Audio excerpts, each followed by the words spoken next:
Welcome to Flat Earth Debate. I'm your host, Nathan Oakley, and if you are new to this channel, or you have not done so already, be sure to subscribe and hit the bell notification icon to keep up to date with the Flat Earth Debate. If you would like to support this channel, then there is a super chat that runs alongside each of these shows while they are live, so toss me a buck or two in the super chat if you're enjoying these streams. But most importantly, if you would like to join the debate, simply click the link in the info box below this video to join the discussion and express your views on the shape of the Earth. There are a couple of rules in the Hangout. Number one, please don't swear. If you do, you'll be ejected, and if you are, please don't try to rejoin the stream using sock accounts. You'll be warmly welcome back on the next stream. Please also share the show, as sharing the show obviously increases the live audience, but this in turn increases the chances of a more diverse panel, so please share the show. And one last time, if you are new to the show or you've not done so already, be sure to subscribe and hit the bell notification icon to keep up to date with the Flat Earth Debate. Now we are joined by Sleeping Warrior. How are you doing, Sleeping Warrior?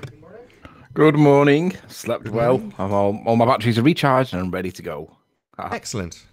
I understand you want to show us something or discuss something. Is that right? I do. We have a response. We have a response from a guy called David James to the video that we were talking about recently with the Isle of Man. And if you present, that would be great. I'll jump into this because if we do it first, it's better than doing it midway through so people can see it straight away. This is cutting edge. This is the front line. This is bang up to date. And I'm just going to go through it. Basically, he says that we've got it wrong because we've got the scale wrong. And he makes 3 points essentially in this video. What he's saying is that if we line up one of the peaks with the lower part of the Isle of Man, then we get the scale for the rest of the island. And obviously, that was the first thing that we did. That was literally the first scale that we tried to do. And what we found when we did that is that nothing lined up down the left-hand side with the composite. Now, what you're actually testing when you do this is you're testing Google against real world. So this makes logical sense. This is what we did, and it's obviously what all the ballers did, and it's obviously the key points to getting what everybody accepts is the scale. However, if it don't match down the left-hand side, it's wrong. And what it means by it's wrong is it means that either the scale is wrong or Google Maps is wrong, either or, because it's got to match. If we're told that we live on a ball and that Google Earth is the working model, then it has to bear some resemblance to real world. And if real world is real world, it don't matter what Google Earth says. Real world is real world. So his first point was that we've got the scale wrong, and we should have used the mountain edge against the edge that's here. Obviously, I agree with that. That's exactly what we did. However, nothing lined up. Absolutely nothing. So it's all right claiming this to be the correct way of doing it, but you have to accept that we did do this originally, and then we had to dismiss it in the end because nothing lined up. So that told us that either the maps were wrong or this is the wrong scale. So what we tried to do is get the scale. And when we were trying to get the scale, we decided that we would go with what's down the left-hand side to get us the scale. But then that put the right-hand side out. So we were sat in a position where we were like, well, what do we go with? Do we go with real world and then model that on Google Earth? Or do we use Google Earth as the real world and try and make the picture fit? So we tried it both ways, and neither really worked. What you get on one side, you mess up on the other side. What you get on the right side, you mess up on the opposite side. And I'd say to David, check your work. Check that if you do it the way you say, what can you line up down the left-hand side? And is it accurate? And you'll find that the answer is not. It doesn't work. So we were then considering, well, is it the maps that's right? Is it the maps that's wrong? So we thought, in the end, right, real world is the composite. That's what we can really see. Forget what the maps say. That's what we can really see. So we lined up everything down the left that we could line up. And Ranty's got it pretty much spot on. But it puts this stuff out on the right-hand side. So you have to realize that the real world is truth. Okay? The maps might not be truth. And in my position, are not accurate. But real world is what we see.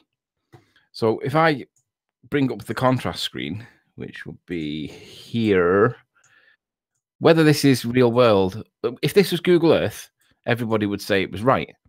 But this is actually real world. So this is what you actually see when you do this. And when you line all these things up, it doesn't line up on the right-hand side if you do the left. But this is real world. So the problem is, if you then line up stuff on the left, which is this point that David cited, nothing else lines up. So the only conclusion that you can logically and reasonably come to is that the scale isn't right on Google Earth. It's that simple. If it don't line up on one side, it means it's not going to line up on the other side. And whatever you do to one side affects the other side. So you actually can't get a fixed scale when using Google Earth. For good reason, of course. Google Earth, I showed in the beginning of the other show, I showed that when you use the grid lines, when you're looking over this kind of distance, you can see that the grid lines show that lines that are straight to the eye are bent in real world. Now, obviously, in real world, there's no bent lines. You see things with straight lines because we see in straight lines. And I don't think anybody disagrees with that. Nobody sees bendy lines in real world. Everything's straight. However, on Google Earth, when you look up to the horizon, I've got to do this slow because they turn it off on you because they don't want you to see this kind of stuff. But you can see I can't even get it right there now. Let me drop it back down and bring it back up. They don't want you to see this. Let me know when you get your best curvy lines up, and I'm going to make the screen nice and big once you do. So just keep it on screen. There you go. There you go. Give me 1 second. Sure. Now I can't get this any bigger because the minute I pick my elevation off the altitude, the horizon, this drops. They don't want you to see this. But the simple fact is, if we live on a ball, we have curly lines, bendy lines. In real world, we do not have bent or curly lines. We only have straight lines. If you see it, it's because it's in front of you. You're looking at it. You're not following the curvature of any Earth. Sorry to interrupt again. Just for the illustration, because if I try and do it with my mouse, it brings up the Google toolbar and it covers it. But if you can just literally move your mouse pointer over one of the far right curvy line, because that's the most exaggerated. There you go. That's how much it's curving away from your vantage point. I mean, it's ludicrous. Yeah, it's ridiculous. Now, this bendy curvature nature is based on the longitude and latitude lines. Now, in real world, these are straight. So there's a paradigm shift here. There's a paradox because you have to ask yourself, what is it we're looking at? Are we looking at bendy lines the way that we're told? Or is it straight because it's in front of you? And obviously, my position is that it's flat, it's straight. We're looking flat across it, and we're looking in a straight line. We're not looking at it in a three-dimensional sphericalness because you have the drop-off going away from you, but you also have the drop-off left to right. And this is evidenced by their model. It's forced by their model, and it doesn't happen in real world. So this is why the scale point is important. This is real world. This is what you actually see, and it looks pretty flat. It looks exactly the way you would expect the landscape to look. And this is what we decided we would work on regardless of what the maps say, because fundamentally and absolutely, this is real world, regardless of any model. So if you're going to go with this point as your land point, and then you're going to go with the peak of one of the mountains as your alternative point, that's great. But if you check your work to see that it's correct, you will see things like Mackle Lighthouse. And Mackle Lighthouse is supposed to be behind the curvature of the Earth in its entirety. Now, I'll digress slightly onto David's third point. David's point was that this cliff face should be completely obscured behind the curvature of the Earth. Now, he's quite correct. We went with Mackle Lighthouse because Jeremy spotted it, and it fell in nicely into the curvature point. Had Jeremy have mentioned this point, we'd have focused on this point, and then that would have gone behind the curvature of the Earth. Now, David is quite right. This is a flat Earth proof in itself because this should be behind the curve. Now, we only didn't notice it because it didn't come up in the curvature point. It came up in the alignment point. But David is quite right. This should be behind the curvature of the Earth. And I'll show you for why. If I put my line of sight in, get rid of these lines here. View. Yeah, get rid of those bendy, crazy lines. Yeah, because we don't have bendy lines in real world. And that is my position. So just so we've got it on record. So we've got son of an astronaut, M. Scott Veach, in the chat, and he says in real world the lines bend. So it just seems interesting that in Rumpus's demonstration, when he was explaining about non-standard refraction bending the light all the way around the curve of the Earth, he didn't in any way describe light that bent left or bent right, but yet that's what we seem to have in Google. But yeah, just to point that out to you, M. Scott Veach, hasn't been anything presented to us so far that would indicate that light bends left and right, nor does it in any way fit with your account for us seeing this stuff. Just wanted to point that out to you. So the distance from the point is 32 miles, okay? So when we put this into the curve calculators, 32 miles, viewer height, we'll put it at the 52. The drop is the only value that we're interested in now. It used to be the case that we were interested in this refracted hidden, but nobody had ever challenged it. Me, nobody, no one that I know challenged it. There was the odd people that got further into the debate that suggested my point, which is this. And it's not my point, it's just suggested this is actually it. And they were laughed at by the ballers because nobody else challenged it, nobody else argues it, because everybody seems to accept this. But when you get further into the debate that we're at, then you realize that actually all we're interested in is whether that cliff face has dropped behind the curve of the Earth. And that curve is a geometric curve, according to their science, according to their model. It is a geometric curve, so it should drop. And that's the drop. That is the elevation of drop. So even if we went with the refracted hidden, which we're not doing, that's 288 feet behind the curvature of the Earth. This sits at 200 feet. So this would be behind the Earth in any event. And I'm going to credit David James from the video for pointing this out. Now, we would have come across this had the conversation gone in a different way, but in any event, this thing shouldn't be there. But that's not the geometric curve of the Earth.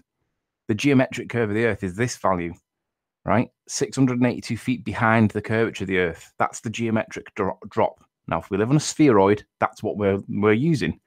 We can dismiss refracted drop because the effects of refraction are negligible and not worth considering.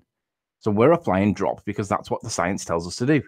All this other nonsense is literally nonsense. We don't need it. The only value that we need is drop. 700 almost. And it sits at 200. So that's gone behind the curve of the Earth. So what David James is saying is that this in itself is a flat Earth proof. And I agree, it is. It's the same as the Mackle Lighthouse. The whole lighthouse should be behind the curve. But if that was behind the curve of the Earth, let's consider for one moment the effect of that. So I'll get a straight edge. So we'll pull up a fresh window on Google. Now you'll have to accept that this isn't actually dead straight because of the way the cameras took it. But if that thing is behind the curve of the Earth, it means that you would never see any of the land. Like, you have to compensate for some reason. When the lenses took it, there's put a pitch to it. I have no idea why. I can't explain why, but I don't think it's because we live on a concave Earth. But all of that is missing. Okay. So in itself, the argument that we're looking at Isle of Man on a ball is nonsense. It only makes sense that we could even see this if the Earth was indeed flat. Now, I'm not against the idea that this bit could be Isle of Man. But if you look at the way that the land lies on Isle of Man, you will see that it stopped basically where that point is there. And I'll show you for why. This is where David, if David checks his work, he'll realize that he's made a bit of a premature claim, because we did all this very early on. And this is where all the ballers have been getting it wrong, but claiming that they've been debunking it, and they really haven't. So what I'm going to do is I'm going to put a line in, and I'm going to, just to divide off this point here with the land that goes to the back, because then we can work in this area here, and we can see what we should expect to see if indeed we were looking at Isle of Man. Now, the highest is this lip, and it goes into the town of Bride. Everything else is low. So what I'm going to do is keep an eye on the elevation value, but basically this bit here is around about 200, between 100 and 200. Peels off to nothing at the back. Then we'll come back down the side. So we're back up to 250 now as we get towards Bride. So I agree, we would see Bride possibly in the picture. But then look at the rest of the values of the land. 50, 60, 100, just for a flash. Oh, nothing. 15, 20, 20, 20, 20, 20, 20, 20 feet. All of this is 15. Tapers off to nothing. Absolutely nothing. So I accept that Bride may well be seen, if it could be seen at all. Wouldn't be seen on a ball, but it might be seen on a flat. Might be. But when you look at the evidence, if that's the case, you're going to see this bit, and you're going to see this possibly, because this would represent the bit to the right, because there's the mouth bit there, and you have this little bit to the right, which is where Bride sits, and that's about 250 feet. Yeah, I'll give you that. I'll agree. For the purposes of this evidence, I will accept that that could be and matching Bride, but only that bit, because I've just shown you that the rest of the island sits at practically nothing, and there is no way it's going to be there. So this land cannot be Isle of Man because there isn't any elevation for it to be. You can pick anywhere along here, 20 feet, 25, 50. There's 50 feet there. You're not going to see it. It's too low, okay? Now, on a ball, obviously, it's way gone, but if it were flat, all of this land that's around here that you guys believe is what you're seeing here is simply too flat. And we know that you can't see it because the town of Ramsey is completely missing. And why is it missing? Because it's sat in that band of that horizon stuff, mirroring, reflection, whatever. What was it? Non-standard, what's the word, Nathan? Non-standard. Slightly looming non-standard refraction hyena holograms. There you go. So that's why Ramsey's missing. And in the evidence, that is supported by the fact that you can possibly see this cliff at thingy, definitely on a ball, but maybe on a flat. Maybe you could see that. But the only point I'm going to agree is that you may see this bit here. That bit may be Isle of Man, because that is what the evidence tells you, and it matches with what the Google elevations say. The problem is you're looking right the way down to the base of this thing. That's if we're looking at this anyway, because look at it. Look at the shape of it. You can see that it does match, and I don't disagree with this. I'm not totally against this being what it is. But what I am saying is that, firstly, yeah, David is quite correct. It is behind the curve, massively behind the curve on a ball. But if this is really what we see, we are seeing right the way down to the shore. And I don't think anybody's going to argue that because it's evidenced by the evidence. So again, my position is I accept that this could be Isle of Man. I don't think it is, personally. I don't. I think it's something else. But this bit might match, and I would agree, possibly. But if you then use that to work out what the rest of the land is, there is no more elevation on the Isle of Man for it to be. But you see that there is land here. There's a lot of it. So what can the land be? Now, if we go with the high point here, and we go with this point here, and it tapers off the way I suggest it does, I'll give you that. But the land behind it, or the other land, whatever that land might be, you get this scale here, and it stops here. This is the end of Isle of Man. Isle of Man would be here, the point of her lighthouse would be here, and that would be the end of it. And this would mean that the boat is passing in front of it. In between it, which makes perfect logical sense. A boat would travel between the Isle of Man and then the landmass that looks to that could be Scotland, and it does match Scotland on the evidence. But if this was all Isle of Man, that then puts the boat, instead of putting the boat where I'm saying it is, which is in between the two land masses here, if we're just looking at all this land and it's all the Isle of Man, then it puts this little boat here. And that's not a main shipping route. There would be no reason for the boat to go here. It would be somewhere in this line of sight. That's not one of the shipping routes. The shipping route is obviously this bit. So why would the boat be out of a shipping route if, and we know what the boat is, if it matches the fact that this is just the Isle of Man because it puts it here? Now, obviously, that's nonsense. It's somewhere along here that's not a shipping route. The shipping route is here. So the boat in itself is an issue because the scale that you guys want this to be means that that boat is not in a shipping route. It puts it out of a shipping route, and that is a fundamental failure. That is not where the boat lives. That boat's correct position should be somewhere along this line of sight because that's the shipping route. That in itself is an issue. And then, just to throw a spanner in the works, I'm going to recite this, and I know Nathan's going to go mad and Ranty's going to hate me for it, but fundamentally, it is part of the evidence, and there is an evidential match. If this is Isle of Man the way that you guys are citing, why does it match this? Because it does match this, and it matches it precisely. Now, I'm more evidential than I am interpretation. I like the evidence more than I like the interpretations. I like to match it. And Ranty and I do not agree on this point at all, vehemently disagree. And Nathan's the witness.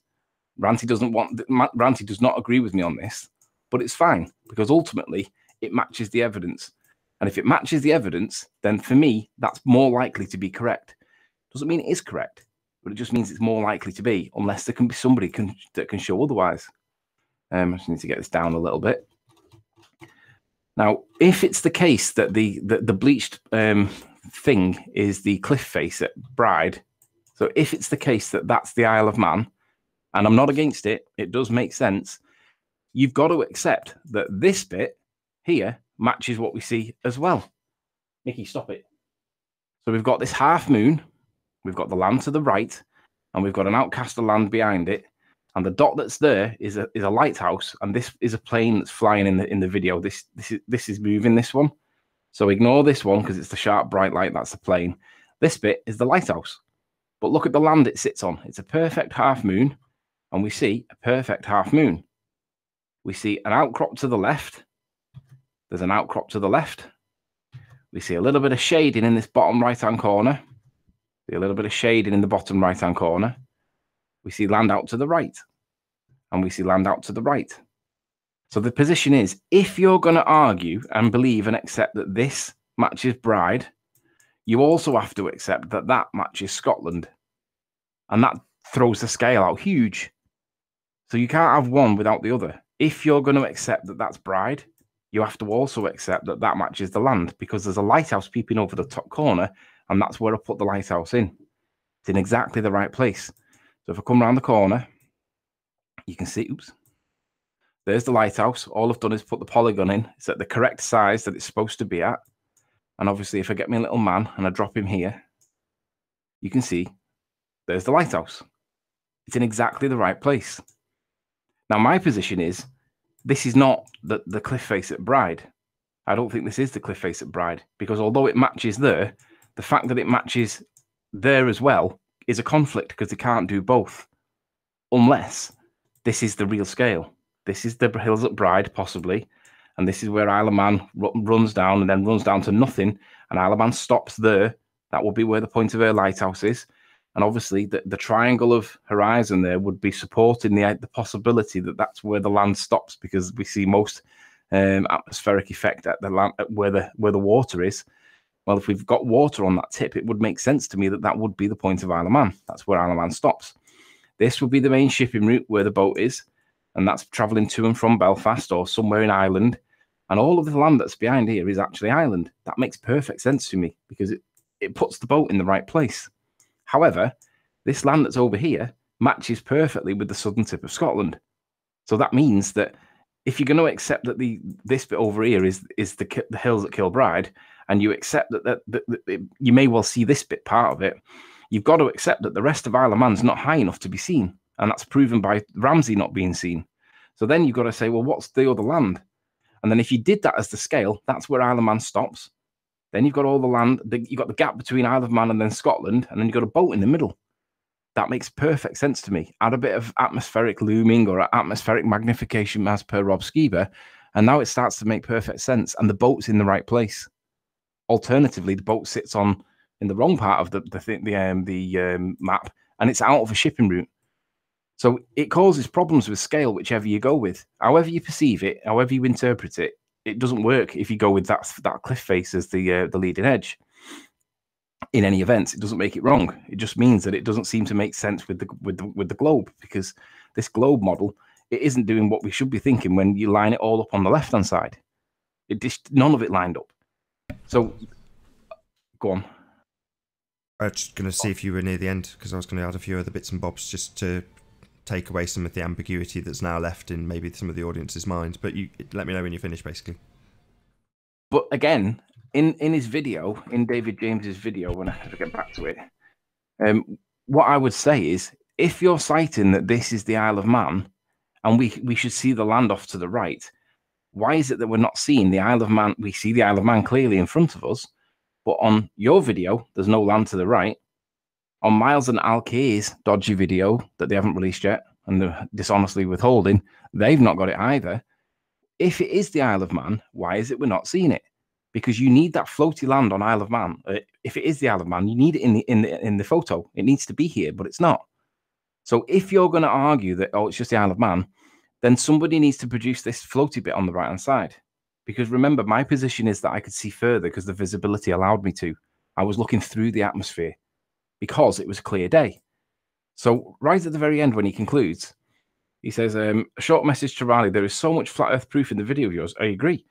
Please reposition your analysis and discard claims that you see Ireland. You can't.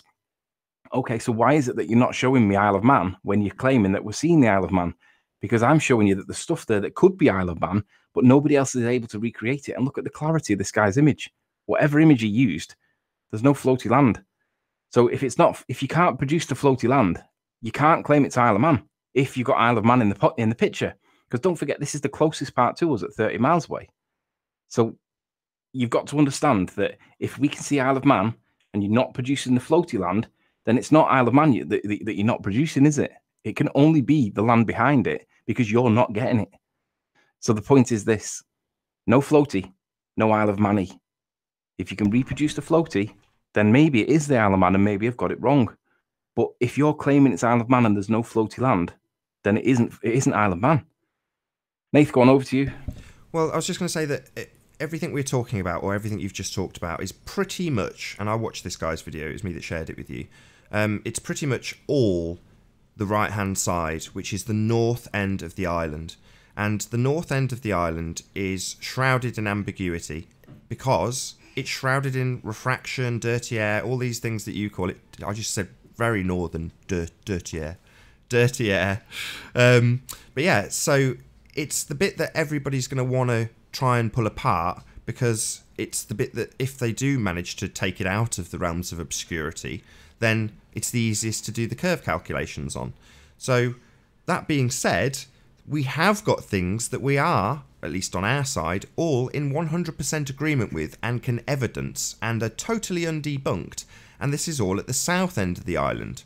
Convenient for us that it's the furthest away. So if you would, Anthony, can you just bring up the images of, or I don't mind what, the composite, whatever you like. Oh, we've got a near and far. How you doing? Good. Good to have you here. So I was just going to say, just so I can round this out, if you can just bring up the south end of the island, so I can just show what we do have and we are certain about. And it's all much, much further. Hello, can you hear me? We can hear you, yes. Okay, thank you. Now, hold on. Now, what I would like to know, there's a few things that I'd like to actually ask you. Do you want to turn off your watch screen? Yes, sorry about that. Yes. Well, whilst he's doing that, let's just finish this. This Go ahead, because this is the point that he makes. What he's done is he's lined up the top part of the south side of the island, and in doing so, he said that this land is thought to be Ireland. But what he's not realised is that the land that is shown on the video far exceeds the land that he's got. And he basically, even if we accept, I mean, look at what he's got here as well, because in this image, we don't have, in our image at the top, we do not have Snaefell Peaks in the image, but he does. So what that does is it stretches out and makes it look like it's a match, but it's not a match. What he really needs to do is, as we've got the mounds coming down, I mean, there's our tufted trees, and he's got the tufted trees there. So his tufted tree, really, that needs to be stretched up the page, and then what that then does is shortens massively how much land he's actually got. So again, this is supporting the idea that this is actually Ireland, because he's not showing this the same. So when he's got it here. Sorry, I apologize. So he's got, right, okay. So he's lined it up here. So he's got the two peaks here going down to there, but all this land that goes down to the end of the line here, all this isn't on his photo. So this is the whole point. This is the stuff that when you line these things up, there is that much to the far left-hand side that he's not catching it because the visibility just was not there. And last but not least, because I know Near and Far's just waiting to get his points in, so we'll just round this out by saying there are two lighthouses that are absolutely unequivocally in the spot they are supposed to be when you line up all the landmarks, and that is Lagness and Morgold. Morgold being the closest, similar distance to all these lowlands that everyone wants to debate about. That is behind the curve of the Earth. It's behind a wall. It's on the other side of a hill. It physically isn't there in the globe world. It's a hologram. So that's the nearest lighthouse. And then we have this, which is on screen now, which is Lagness Lighthouse. Now this is a distinguishable landmark that sits on the furthest tip of the Isle of Man. And if you check out debate number 77, where it all began, the debate started with is this land the furthest tip of the Isle of Man? In other words, all of this is this end tip, or is it Ireland? That was the starting point. So some people have come full circle. Maybe they didn't catch the beginning of the debate. But you've either got to concede, if you're on a globe, that this end land is Can you 51 hear me? miles I'll let you go. away and at exactly the same height as your observation position, because it's basically the same height land that Anthony's standing at. But we would concede that that is not the case at all, because we have a distinct landmark that lines up perfectly, looks lighthouse shaped, and marks the end of the Isle of Man, proving that this is Ireland behind and to the left, because there is no more land left on the Isle of Man. So if you want to debunk that this is the lighthouse, that is how you will essentially put us back to square one and say, well, okay, so you're claiming we are now seeing Isle of Man down to about 30 feet from 30 feet. 1 sec, pal. Sorry, Near and Far. That's us done, I think. So you go ahead. Yeah, we're done. But shout outs to David for putting time into it, because he did spend time on it. But Near and Far, what can we do for you this morning, sir? Well, you know, I've been studying this for a few years now.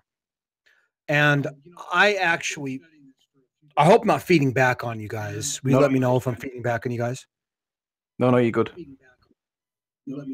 Great. Okay, thank you. What I'd like to know, I watched like Under the Dome.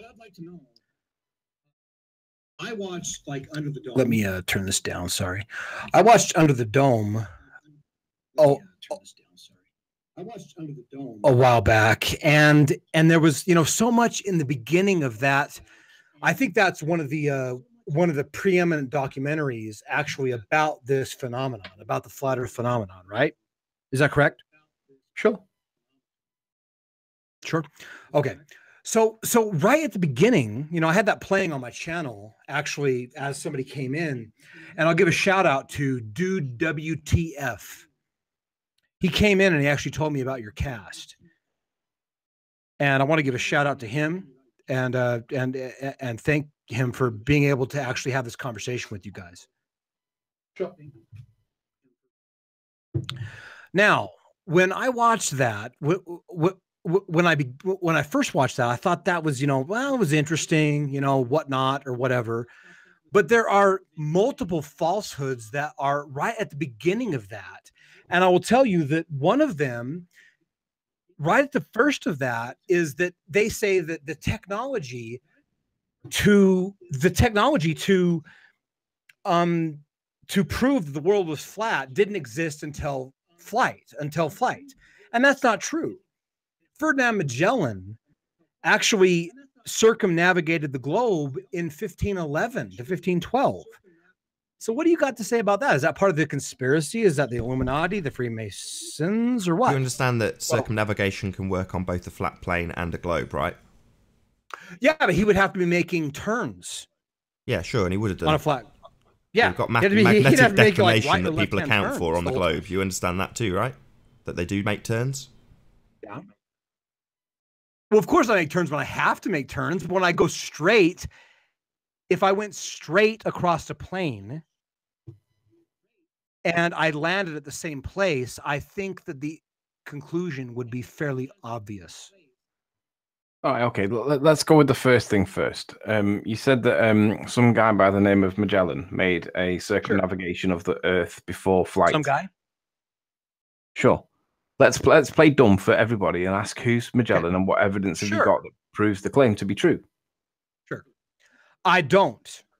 Oh. I have hundreds of years of actual scientific. Sorry. Hey guys. What's that? Yo. We just have to get someone to speak before they snipe us out. Apologies. I didn't mean to interrupt. Yes, okay, so continue. Yeah, so we need to prove the claim is correct. So we need that evidence, right? Okay. Well, I mean, now I can't put anything on your screen, but I can go to Wikipedia, or I can go to any other place on the internet, or I can go to my, I don't know, high school education, and I can actually look at Ferdinand Magellan in my books and find out that that's what he did. Now, I know that you guys are probably going to say that that's part of the conspiracy, but well, I don't know. I mean, how do we square that? You know, how do we square that up? All right. Let me share my screen, Nathan, if you will, please. I'm going to show you an example. May I take a shot here real quick? Yeah, just give me 2 seconds. I'll be done like imminently. It's a quick one, this one. Do your thing. Okay. Go ahead. Thanks. So what we'll do is then, this is the best one that I can ever. Oops. Godzilla. Not Godzilla. Okay, sorry, I'm just joking. I'm just playing with you. No, what the point I'm making is that you can look up Godzilla on Wikipedia and you can find that he was in. Oh, really? 29 Godzilla? films. Sorry, I thought you typed that. Sorry. Yeah, I did. I mistyped as Godkiller by accident. It was an inconvenient mistake, but nonetheless, Sure. my point is this: you can look up Godzilla and see that he starred in 29 films. So, does this mean that Godzilla's real because he starred in 29 films? That's ridiculous. How that's is ridiculous? How is it different? Well, the ridiculous point is because that the first thing they ever say about Godzilla is that he's fictitious. Where does it say that? It says he is a monster. Well, okay, it doesn't say that on Wikipedia, but if you look that up on another source, it will say that Godzilla is a fictitious character.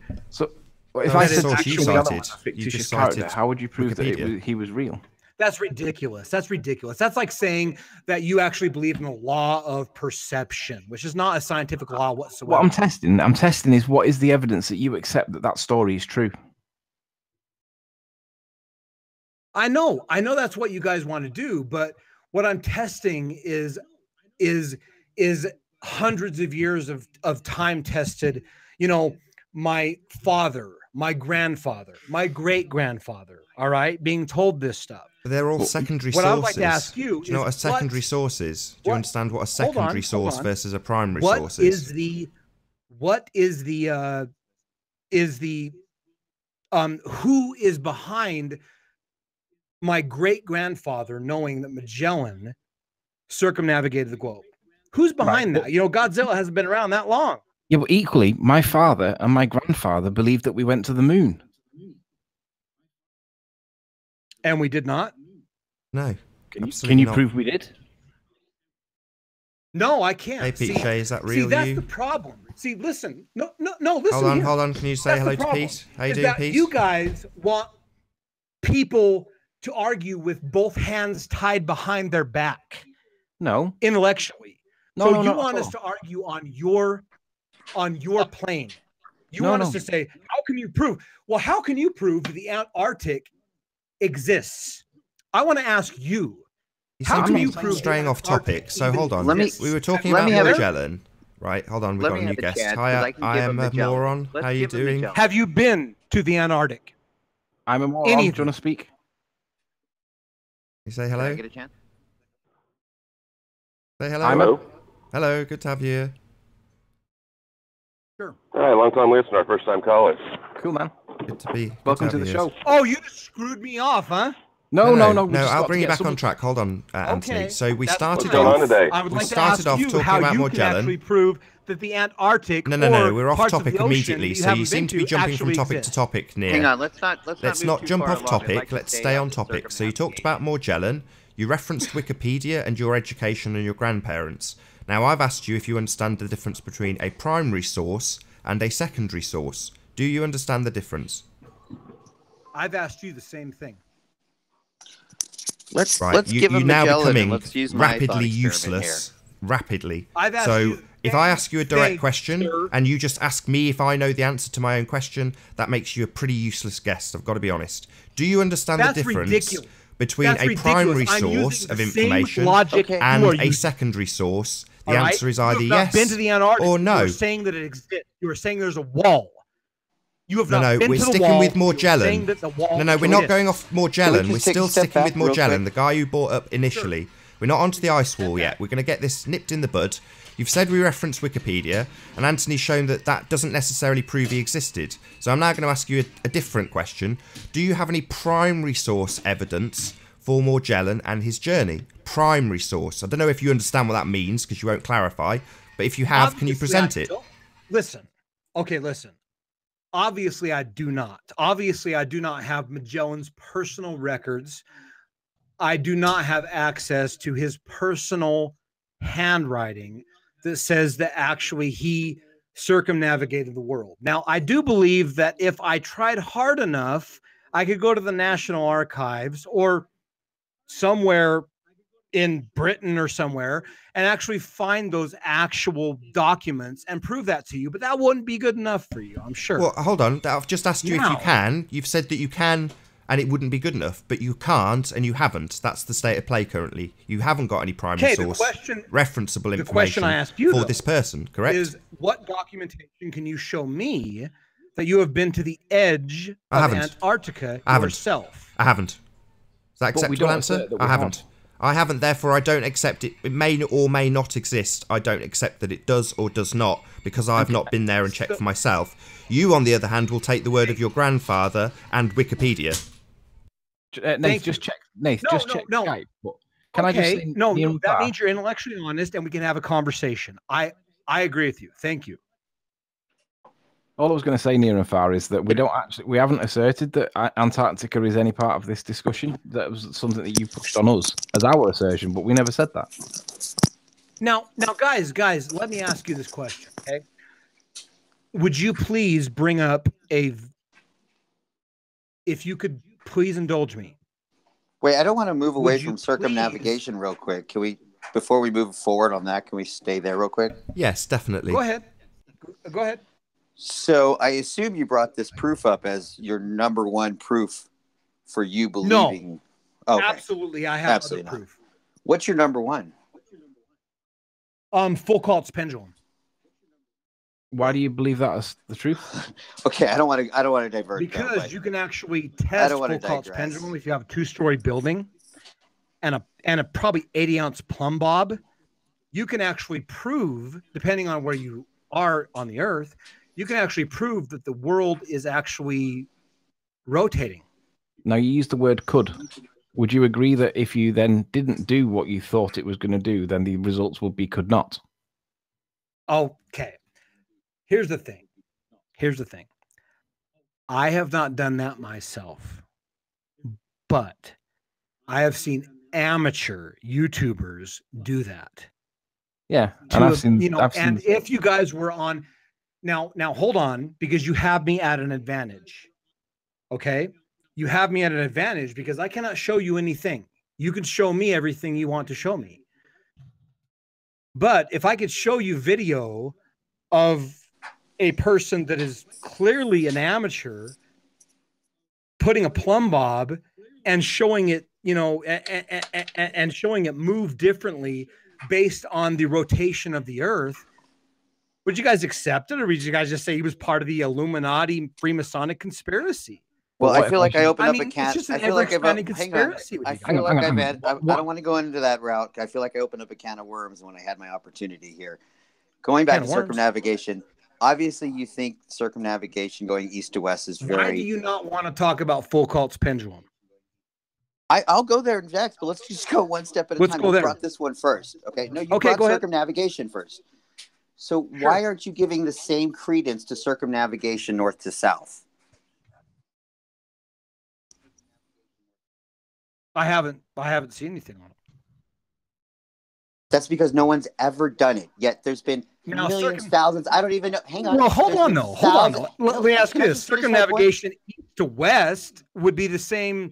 Would be the same proof. I mean, if you went to Sydney and went all the way around to Sydney again, it'd be the same thing saying the Earth was a globe. I mean, yeah, but we've already conceded this and pointed out that it works on both, and now he's trying to make a new point to you. You've completely ignored it. It'll take Sorry, a near and simple far. Google search for you to find out that there is no circumnavigation north to south on this globe, except for the anomalous one or two that they're trying to pull off right now. What about the Qantas hang on. flight Let me just from finish Sydney my. Let me to just Brisbane? finish my. Let me just finish my statement. Sorry. This is Go ahead. compared.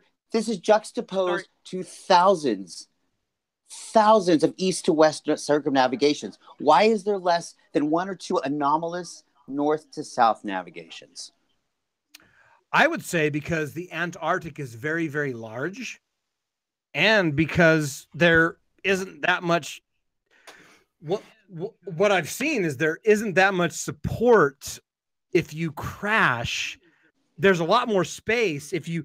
I know a pilot. I know an international pilot.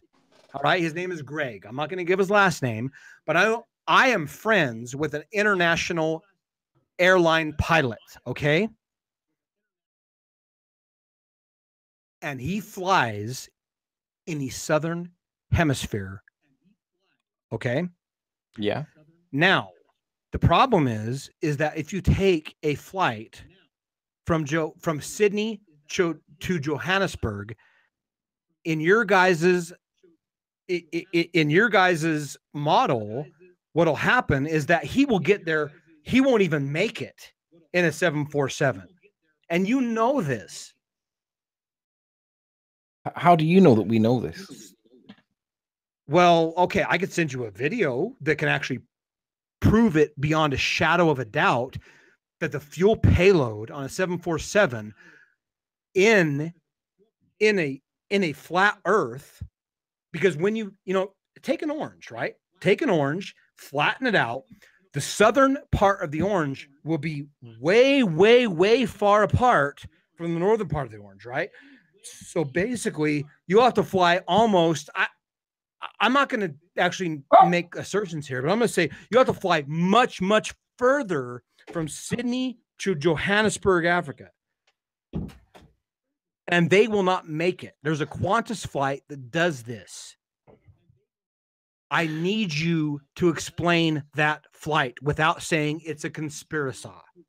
Okay, so we've seen flight videos before where they go from somewhere. Not videos. Not videos. Bookings. Yeah, we've seen evidence on the flat Earth on the circuit where people have flown from Sydney to Santiago in Chile. It's fundamentally the same issue. Yeah. Yeah. A guy paid for a ticket, took the flight, and his compass on the plane showed him flying over the South Pole. He had a compass with him, and it was showing a different direction. He was traveling southeast, and it was showing that he was traveling northeast, or something. How do I know that? Can't remember exactly. Part of this anecdote. This guy is not a flat earther, as I. How do I know that? You're talking about. How do I know that? I mean, I'm taking your word for it. I mean, what evidence do you have of that? Look up the word Max Egan. Max Egan took the flight. Now, what he said was when he flew over the sea. Max is not a flat earther. Show it on the screen right now. Okay. I watched the video once, and the guy said all the planes were skying. You have all control over the screen. You have every bit of control over the screen and what I'm projecting on my screen right now. Show it. You want to see the Max Egan flight? Just keep in mind, this is a person that believes in the globe who did this.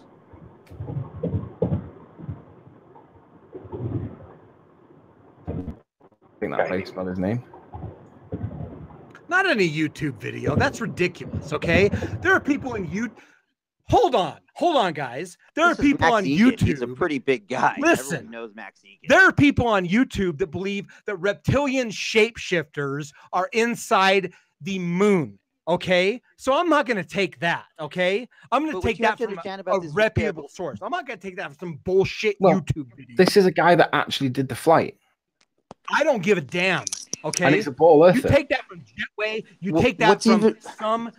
You take this from some pilot. You take this from some verifiable source. I don't give a damn. First of all, we're talking about objective instruments, but what's fascinating, I don't care about that. What's fascinating about this story is he didn't even know that he was proving flat Earth until Jaron told him. That's ridiculous. Do you know what just happened? Anybody can post anything on YouTube, and you damn well know it.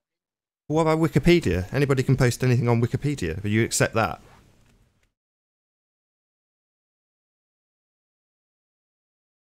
Oh, lost the entire panel. Amazing.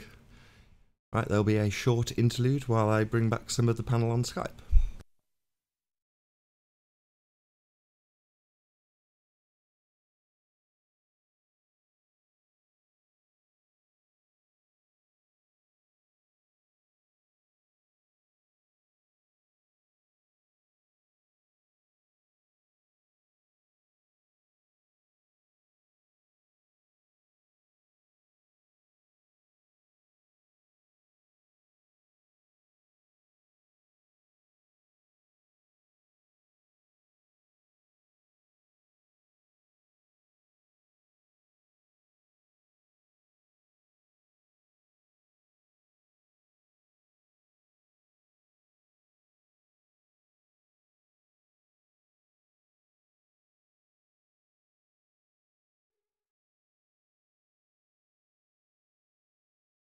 Yo.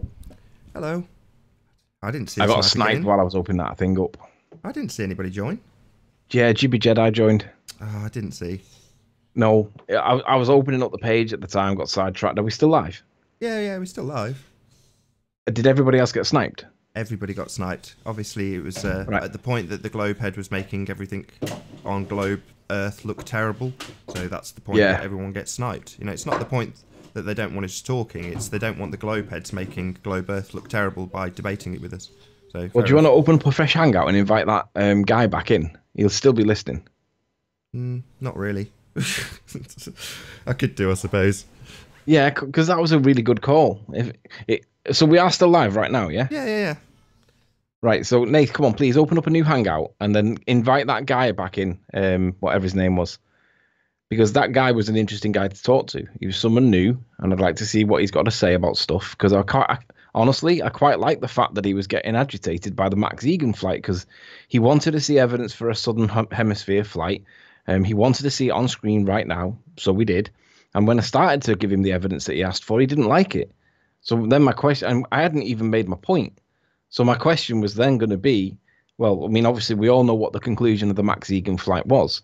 It went on and on and on for a while, and I think I lost track of it towards the end. But essentially, they were unable to verify the actual path that was taken of that said flight. They didn't show that it went over. They showed it went over the South Pole, but the two compasses didn't line up, and they were unable to verify the actual position that the plane was in as it made its route. And that's mainly because there is no GPS down there to ping data to and from, or because the compass doesn't do what you would expect it to do if you're traveling on that path. So I really wanted to get some conclusion on that point. And if Ranty's out there, perhaps Ranty could join and give us a lift with the modding, because he slid in as I was looking for Max Egan. It's going to take me a couple of minutes to do this. Yeah, no worries. That's why I was just giving a bit of fill while you were doing it.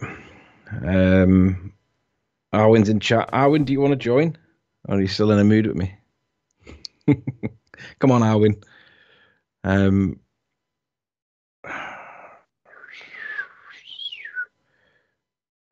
Cat Earth. Yeah, I read it on someone. I read it on some report someone dug up. Arwin, I am sorry that I upset you the other day. Any flat earther want to debunk Mount Rainier shadow? Google it. Yeah, it's perspective, Nick. Things that go further away get lower to the horizon. It's called the angle of convergence. The further away it goes, the more it becomes horizontal. Debunked.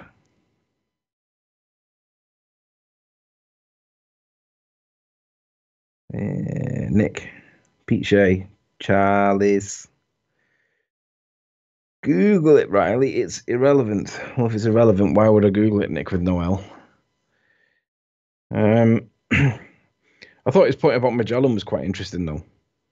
He accepted anecdotal evidence that circumnavigation happened as per Magellan, but couldn't cite any evidence to support his position.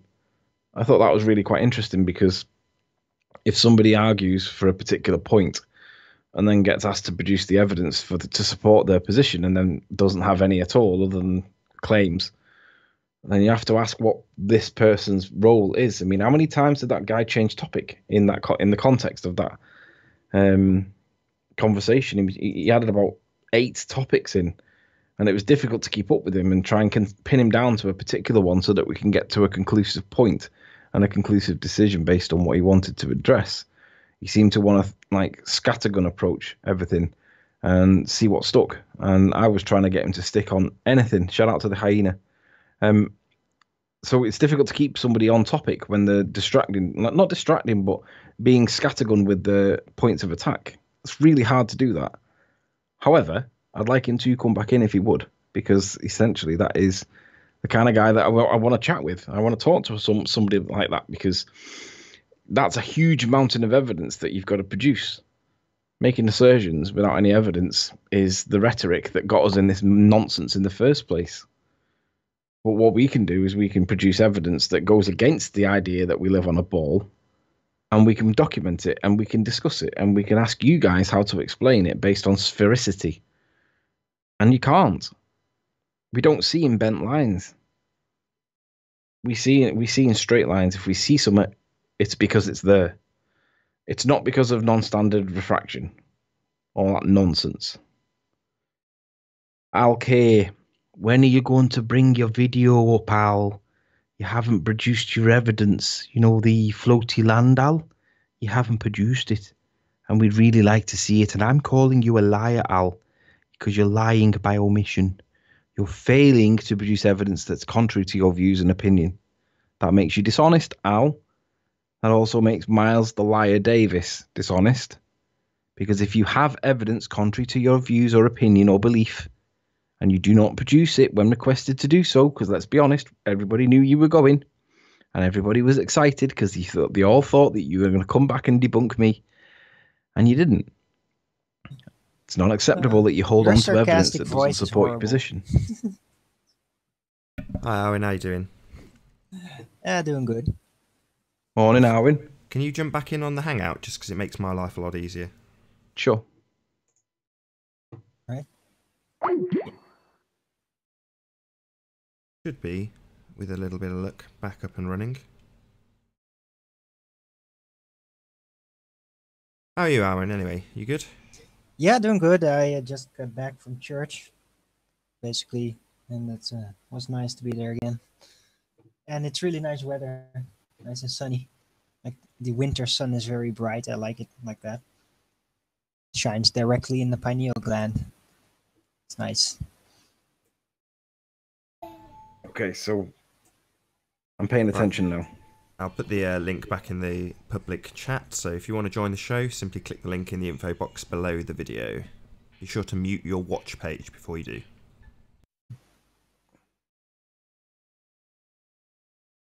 So does that mean I'll have to pop out my chat, or will it be the same chat?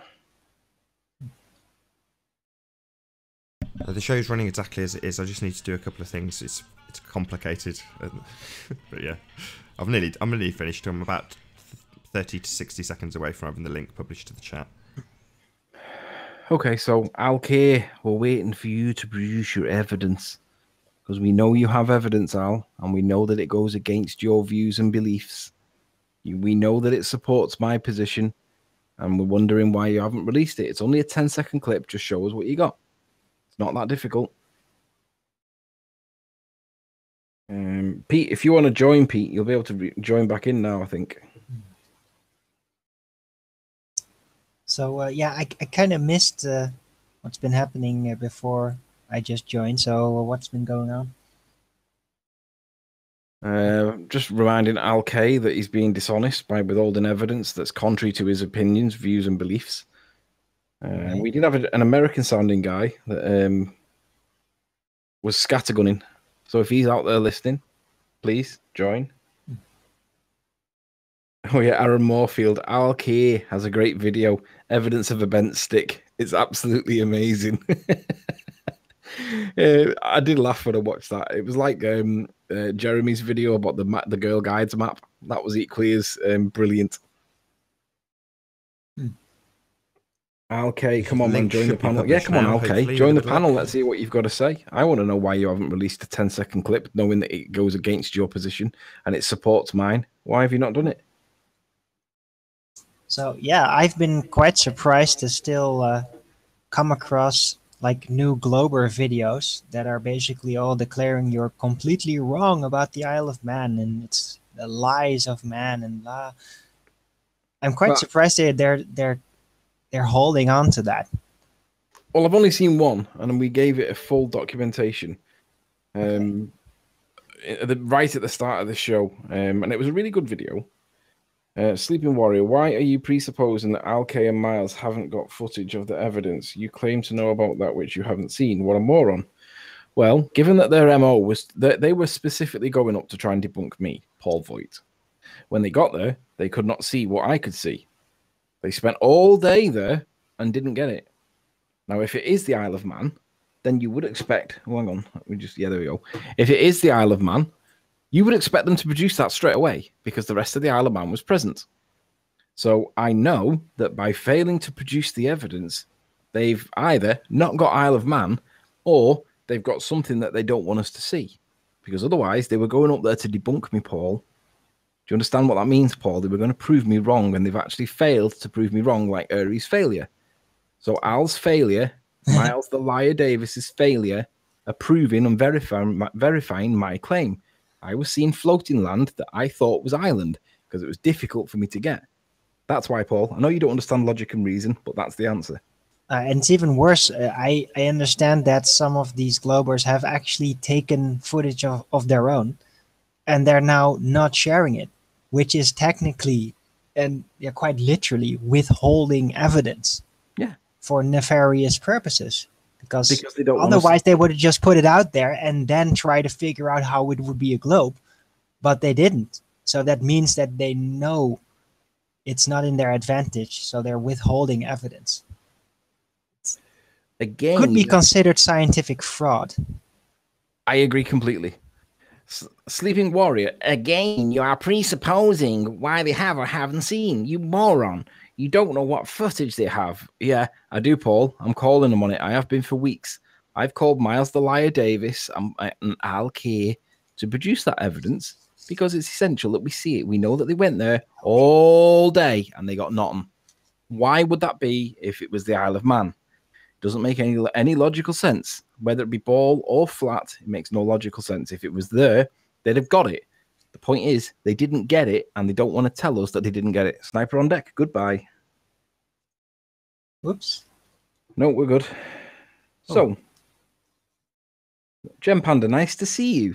Riley hasn't released a video of this his shot in October. So I caught a bit of Gem Panda yesterday, chatting with Spurs Chemo and Curve Water and all the guys who claim to be on a boycott but can't help themselves but talk about this. And he just denied that the lighthouse, Lagness Lighthouse, is in existence, didn't debunk it in any way and just said it's not Ireland. And he seems to be forgetting that the beginning part of the debate was whether or not we're seeing a, 35-foot high outcrop or island. In other words, it doesn't matter from the start which one you want to pick, Gem. They're both rock-solid flat Earth proofs. However, we've got a lighthouse in between the End Peninsula and Ireland that you failed to discuss with Chemo. So if you want to ignore these things with Spurs and just tell him it isn't Ireland, feel free to tell us what it is and provide some evidence, like Lagness Lighthouse, that evidence we used to prove it's Ireland. You know, you've got to provide something different to prove that it isn't. Something conclusive, like we've presented. How you doing, Sniper on deck? Joining again, keen to get us all sniped. Being very talk about Ireland, 145 miles maybe. Who knows? Yeah. By the way, I have a pretty well worked out psychological theory about what's happening with these globers. If I get the chance. Okay. The Sniper is very enthusiastic. So Paul says, Paul Voigt, the non-standard physicist, he says that where's that other comment? So can I do my thing or have something really pressuring to share right now? Anthony, you're muted, by the way.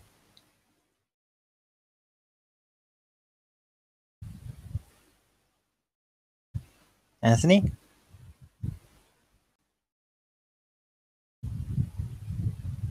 Yeah, man. Yeah, you were muted. So Sniper's here again. Clearly wants to. He's the Sniper is auto-muting people. So, but yeah, I kind of wanted to share my theory. I've been doing that in chat, but go ahead. I'm starting to see a pattern with these globers and their so-called boycott, and I think that what all these globers are basically suffering from is a form of masochism. Literally, it's not even a joke. It's literally masochism, where we are basically tearing down their dreams, which they love so much, and this hurts them. Know that when you suffer through physical or mental pain, that there is an endorphin rush right after that to compensate for the experience. So I think they're basically like heroin addicts being addicted to the rush of daily pain, and that's what making them come back every time. Yeah, it is painful. Yeah, it is painful, but it's also addictive because of the physical endorphin reaction that they get every time they become addicted to our pain. So it's literally masochism. Good to have you, Jibby. It is the same reason why like real serious masochists hey Jibby Jedi, like to be treated rotten, because they get the endorphin rush from it. So yeah, Globers are suffering from literal masochism. Ugh, god damn it. I don't know how he's able Anyway, to... I got my point out, and that was pretty funny in a way. Tragic as well, but Best they can do is join and mute, because they haven't got a quick enough mouse to snipe us now that we're all alert. Fun stuff. So yeah. Hi Sniper, how you doing? You having fun? he doesn't like me very much. I think I touched him in a painful spot. So yeah, you've got to debunk Lagness Lighthouse. You can't just say it's not Ireland when we've picked out a landmark and matched it with all of the land, and all of the things along that side all beautifully line up and can be distinguished nice and close up on Google Earth, where you can actually get details of the landscape. So far, all we've had from the globe side is like 15 miles off the coast matching the peaks up. That's as good as it gets. And I've already pointed out, and Ranty's already pointed out, that it messes with the parallax. So, unfortunately, guys, you're going to have to do a lot better. Basically, you're going to have to do as good as Chris and Ranty. You know, they're the brains behind this operation. Basically, they've done an exceptionally good job of showing you what's what and where it is, lining it up beautifully, and demonstrating that we have got it correct. So if you want to claim we haven't, you've got to prove that we haven't.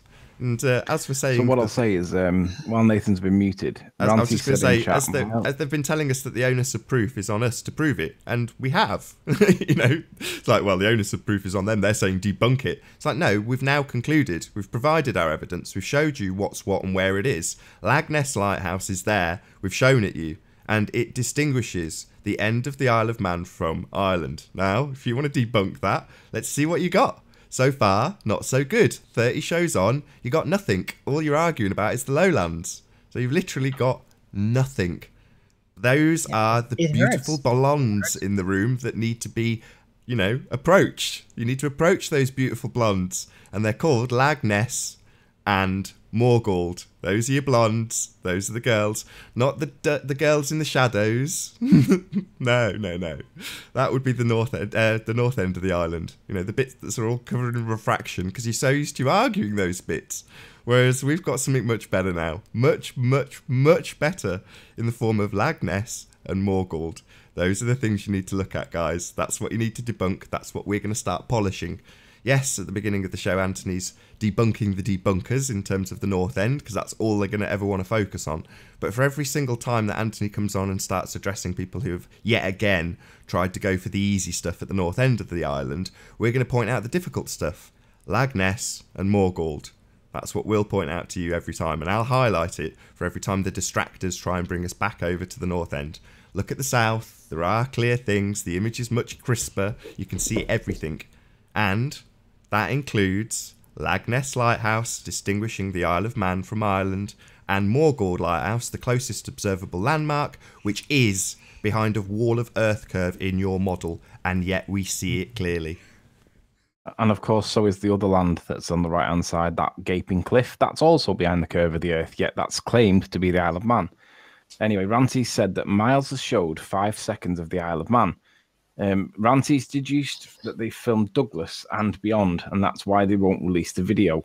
I quite agree. I think they've probably done Douglas and Beyond, and they won't release it. But I also contest that they've... Sorry. I also contest that they've failed to get the floating land. Oh, we've got another one. How are you doing, Sean G? You might be real. Can you say hello? Quickly, Sean. Got a couple of seconds. Too late. Ah, too late. He's sniped the whole panel before I had a chance to get an introduction. Panda, nice to see you. Riley hasn't released a video of this his shot in October. So I caught a bit of Gem Panda. Yes. Anyway, see if we can bring Anthony back in on Skype along with a few other people.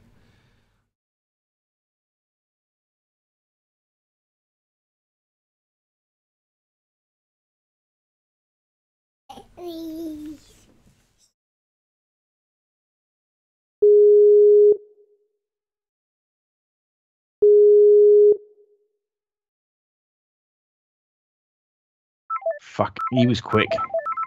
Yeah, he was very fast, wasn't he? The question they've got to ask themselves now is, do they want an echo chamber or do they want an open chat? Because if you're going to keep destroying it, yeah, sure, we can manage it and moderate it. But does it mean that we have to sacrifice the echo chamber? Do we have to create an echo chamber so that we can allow this to continue? Or are you going to carry on doing what you're doing? I don't mind. Nathan doesn't mind. Jeremy's asking for an echo chamber, please. Oh, right, so now Jeremy wants the echo chamber. Amazing. Isn't it funny? Because all the ballers were complaining that we were an echo chamber, but now they want one. Yeah, amazing, isn't it?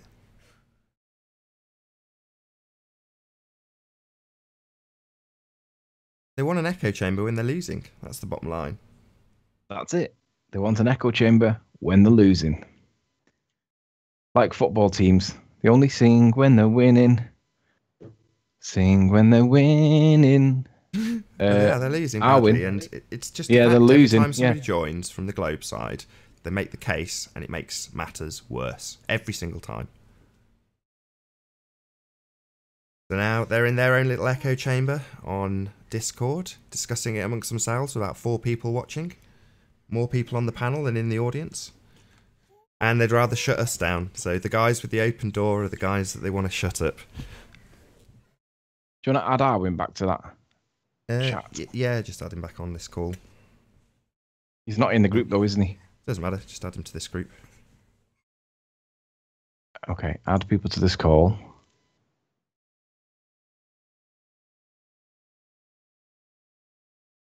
Yeah, this is how the show is today. You know, it's one of those. I'm going to continue running daily shows. At the moment, I'm sat playing with my kid for the majority of the show, and it's relatively easy to keep going unless there's something like someone snipes everyone out. Then I've got to concentrate for 2 or 3 minutes. But other than that, this is today's show. It demonstrates how much they don't want us talking. That's all it demonstrates. Yeah. And I just want to echo Mark Taylor's words. It's been weeks since you've done the big reveal and nothing's changed a thing. I agree. Nothing's changed. We're still stood here, and there's no evidence against it being anything other than what it appears to be. So there we go, Jem. John Watson, he lied. End of argument. Jem, whatever you think that the lie was to do with the observer height, you need an awful lot of observer height.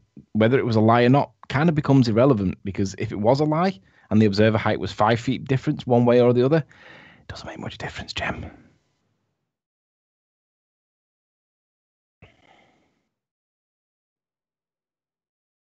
Yeah, Spurs had him on the ropes yesterday. Oh, we got a guest in. How you doing, guest? Let's see if we can hear you.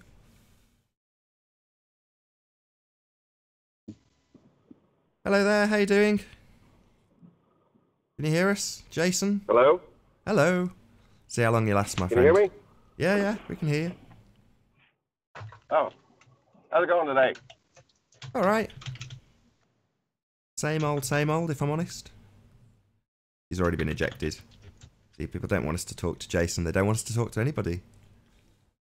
Boycott's going well. 134, new peak, live viewers. Excellent. Excellent boycott. Long may it continue. Hit the super chat.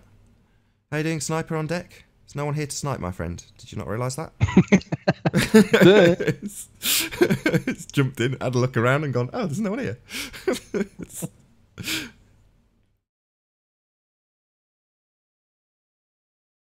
See if we can get Scott Beach into the call. Should we add him? No, possibly not.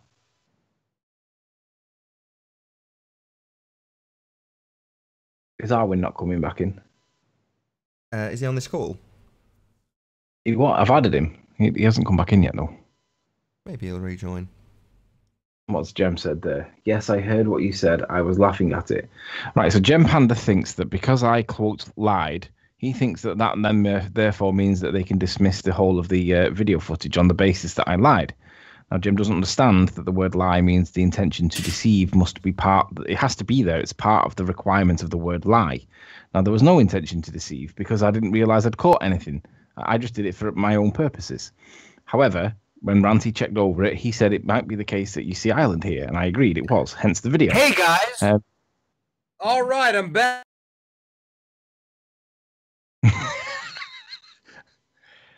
It's such a shame. Right, the guy that joined, if that's the guy that was there before, or it sounded like he was, If you want to add me to Skype, you can join in on the Skype call. I'll put my Skype thing in the public chat. Got Jose. How you doing, Jose? I know. Sniped out by one stop. All right, so there's the guy that just joined. I've just put my email address. If you want to add yourself to my Skype, and we'll bring you back in, and we can carry on the chat. We've got a couple of basically rejects of society is the best way to describe them, that are trying to disrupt, and they are doing a minor bit of disruption, but you're on the receiving end of it. So if you add me to Skype, and then I'll join you to this call, we'll be able to speak uninterrupted and freely. If you don't have Skype, then the best thing we can do at the minute is, they caught me off guard. I was snoozing, so they've been able to disrupt a little bit. So, and it's partly because Ranty wasn't on duty either, so I'm blaming Ranty. So anyway, yeah. So Jeremy's point is that there was a lie. Now, whether there was a lie or not is kind of irrelevant.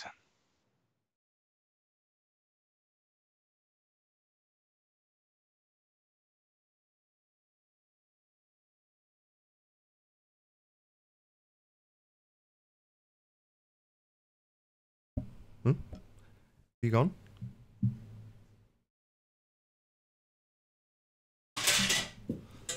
Still there, Anthony?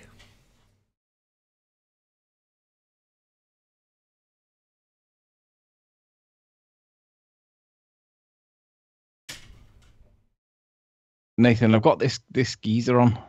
Can I add him to this call? No. What I'm wanting you to do is drop from this call, call me back, or if I drop this call, I'll call you back and then add those two people to that group rather than this group. Okay.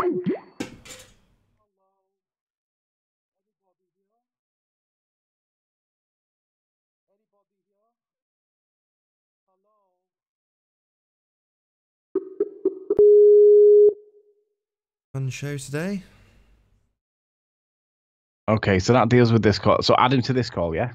Yeah, if you can add Arwin as well. He was trying to get it back in touch. He was on that group, but I don't know if he realised it had been ringing and he just needed to add to call. But either way, if you can add Arwin as well, that'd be great. Where is he? I've just added the guy.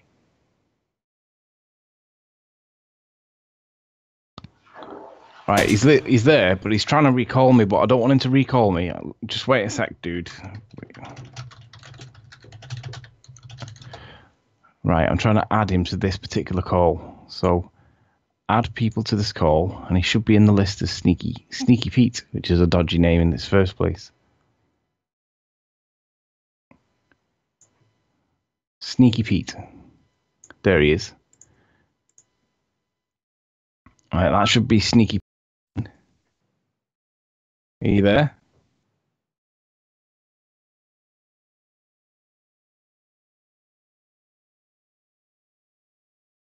Sneaky Pete, are you there?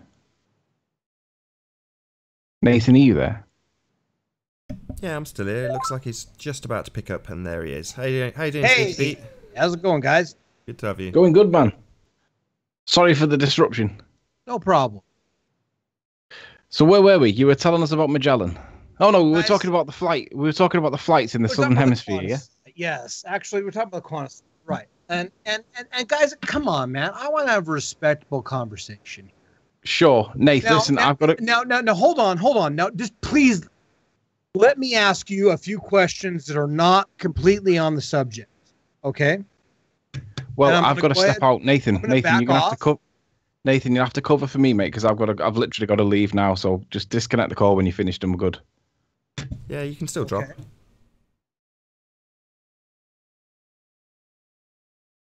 Is somebody still there? Yeah, I'm still here.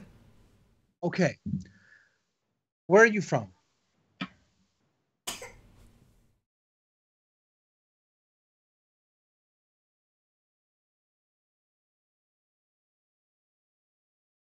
Country. I'm not asking your address, okay?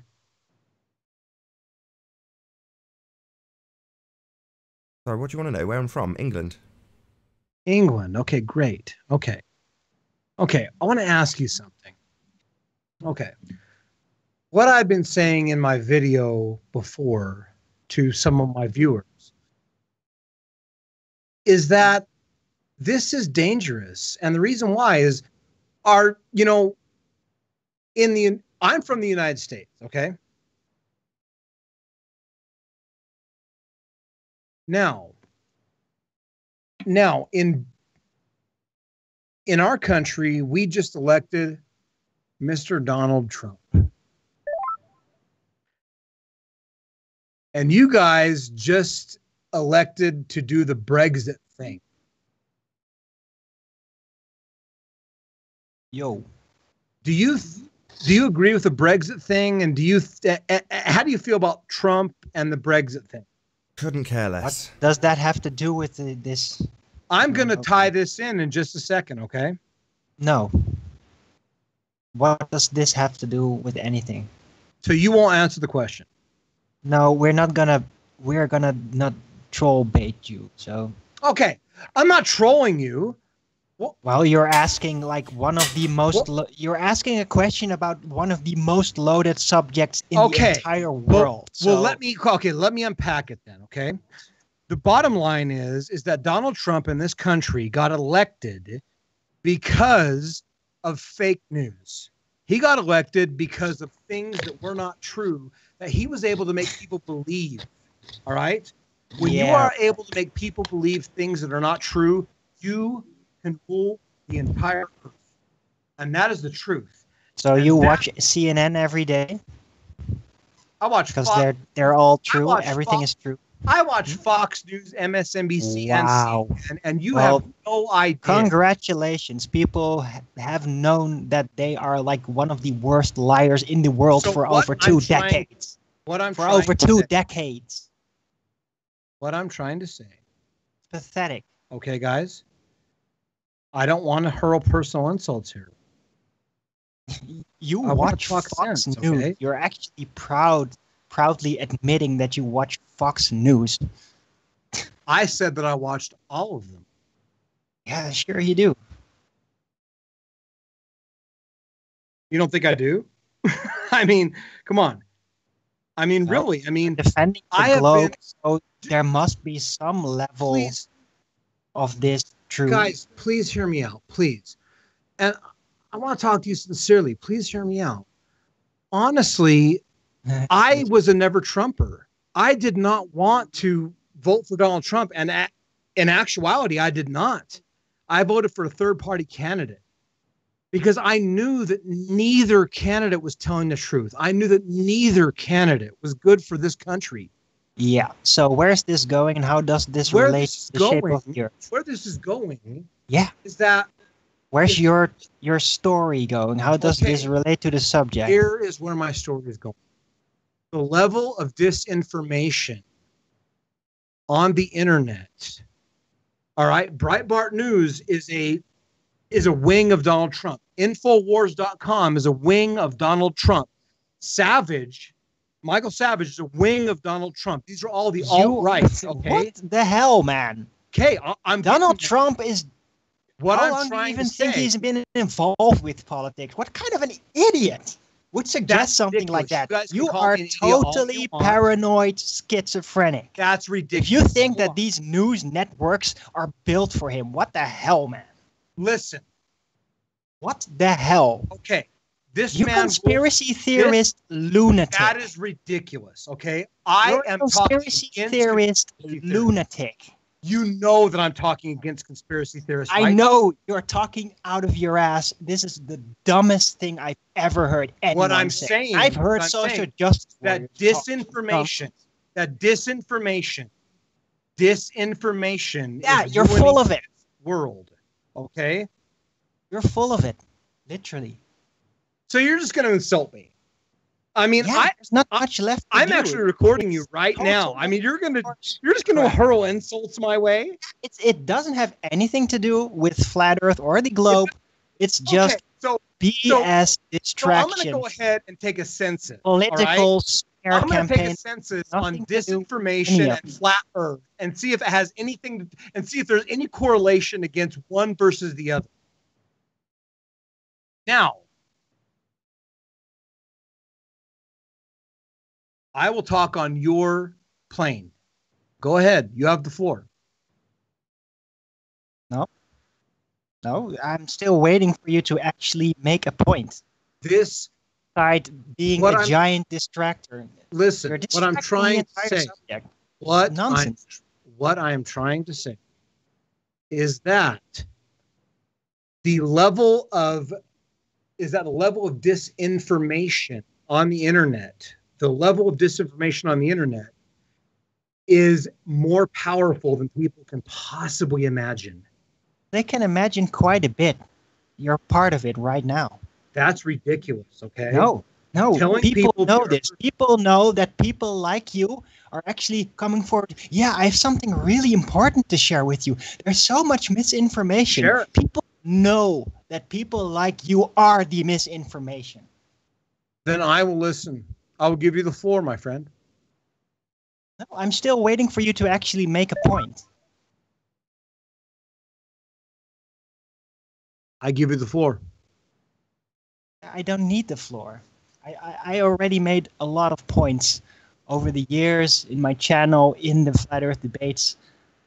I don't need to make a point. I'm still waiting for you to. Okay, so when I got cut off, I said for you to explain Foucault's pendulum, which is a fixture in any planetarium around the United States and around the world that proves the world is rotating. Yeah, sure it does. So go ahead and let me know about that, and I'll throw up a video really quick. Pendulum. You know how to spell that? I'll write it down for you in chat. Oh, in the chat? Yep. I mean, can you please throw a video up or something? Can you prove it somehow? That's how you really spell it. Are you kidding me? I mean, really? Yeah. Oh, Foxcott. No. So you're called. Are you kidding me? So you're just gonna. So you literally are just gonna say it's exactly Foucault's pendulum. Yeah. Foucault pendulum. Hold on. It's a cult of fakeness. Well, dude, you can. Okay, funny, isn't it? It's funny how they manage to actually hide these meanings in the words right in front of your face. They're really good at that. They've been trained to do that for hundreds of years. Ingrained in our scientific knowledge. Let's look this up. We teach this stuff in plain sight. Let's look this up real quick. Let me put this up on my deal here real quick. Let me put this up real quick. Because I don't need to see your chat anymore, okay? So, are you there? Or did you disconnect me again? Are you talking to me? Okay, great. Okay, so Foucault's pendulum took place in 1851. Okay, that's well before the space flights happened and all that. Yeah, I know. Yeah, it's been planned out for a long time, ever since the Renaissance. Let me know why. Plans were all there. Hold on, let me know why. I want to learn. You want to know why? Why they've done this? Why they've created this massive conspiracy? Who is the first person to inculcate this massive conspiracy? Well, it all depends on how much you believe the official version of the faraway history, but it could have been the Romans. And if they didn't exist, which there is a chance to, then it's probably the Empire of England that started it. That's why you still have these paintings of them holding a globe. Okay. Yeah. Now, why did they do it? Why? What do you think? It's mind control. It's a giant income. NASA has the biggest income in human history. Why do you think? But, I mean, why, couldn't they just say that basically there was demons out in outer space and you had to pay indulgences, especially back in those days, to the demons, and they get more money than that. Work. I mean, because people that doesn't pay plenty work of indulgences in the Catholic Church. No, so why did they just say that? Because they can't give recognition to demons. They can't give recognition to God. They can't give recognition to demons. So they have to completely remove that out of the way. Say it doesn't exist. It's all science. It's all space. Demons, God, afterlife, heaven and hell doesn't exist. That's why. They couldn't involve demons because that would have basically forced people to return back to the old system. They had to completely remove it. Okay, I understand that. Hold on. That's wait a minute. But wait a minute, though. Why would they spend all this money on this gigantic space program when they just probably could have scared people? Don't spend it on that. When they dumb. Listen, they don't spend that money on it. It's faked. Faking things is a lot cheaper than actually doing it. But when they could have just got the same money. Okay. Spend the money on military industrial projects. Hold on, buddy. Okay. At least the footage we have was faked, right? And that cost money, right? It's a minute amount compared to the total income of NASA. But why didn't they just tell 1%. people that they had to pay the galactic overlords money? They would have just paid the fucking money, man. Don't swear, please. Try not to swear. They paid excuse me. They did pay the money. The public paid the tax dollars. They paid. But they would have paid the tax dollars anyway. They used all that money to put into secret projects in the military industrial complex that were not out in the open. They would have just have to account for because it didn't exist. An ancient mind, you know who what's his name? Martin Luther was, right? Do you know who Martin Luther was? What's your point? My point is that he's the one that exposed the Catholic Church for indulgences, all right?